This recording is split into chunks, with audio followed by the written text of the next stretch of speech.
the attributes of God, how are they knowable? Is that only through relationship with the book, or does that also have an experiential element as far as you're concerned? So what I can do, in fact, is I can recite for you a couple of verses from the Quran, because what we believe is they are known through the revelation. And I can recite for you maybe 10, 20-second verses and translate for you and show you what I think it will give you more of a flavor of what we believe. Sure. Do what you will.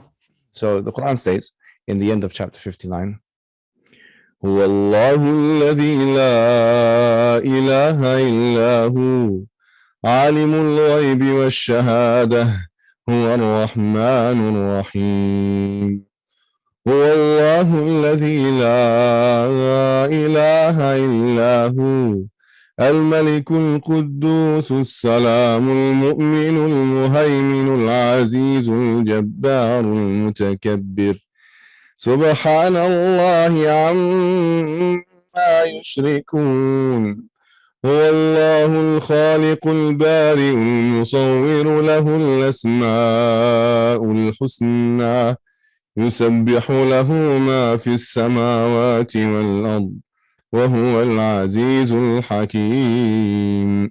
So let me read the translation from because I don't want to get this wrong, right? These two verses I think are probably the two best verses that answer your question in the Quran. Allah is He. I'm going to get something maybe a bit better. Translation. All right. Mahsan Khan. He is Allah, that there is no God worthy of worship except for Him, the King, the Holy, the one free from all defects, the giver of security, the watcher over His creatures, the mighty, the compeller, the supreme. Glory be to Him. Glory be to God. High is He above all that they associate as partners with Him. He is Allah, the creator, the inventor of all things, the bestower of forms. To Him belong the best names. All that is in the heavens and the earth glorify Him, and He is the Almighty, the All-Wise. So these are, I would say, potentially the two best verses that summarize for us. Yeah, so it's an attempt to use a multiplicity of virtues to define a supreme source of good. So, okay, I have a technical question for you, a procedural question, I guess. When we're talking, so you sang those verses, and then, so here's what happened. I asked you that question. You sang those verses or chanted them, or a combination of those two. Okay, but there's a melodic element to that, and I don't understand the language, and then you translated them. And so why approach the answer to my question in that manner? Because we believe that the Quran in its original language has an element in it, or has a virtue, if you like, to it, or an attribute to it, which cannot be felt or experienced phenomenologically, if you like, through just mere translation. We believe that. Yeah. And so what purpose does that serve in the discussion with someone like me? What it would do, hopefully, because we believe the Quran has divine qualities itself. The Quran itself has divine qualities. So we believe, number one, it's a cure. We believe it's actually a physical cure as well as a spiritual cure. We believe that it's a guidance. We believe that it's something which will literally put you in a psychological state of ease. So in a sense, what it will do, it hopefully, will have an effect on you, which is physiological, maybe psychological. And in a sense, it's like giving you something to taste rather than just explaining what it tastes like, and so that's why I feel it's how do you know when that's appropriate and when it's not?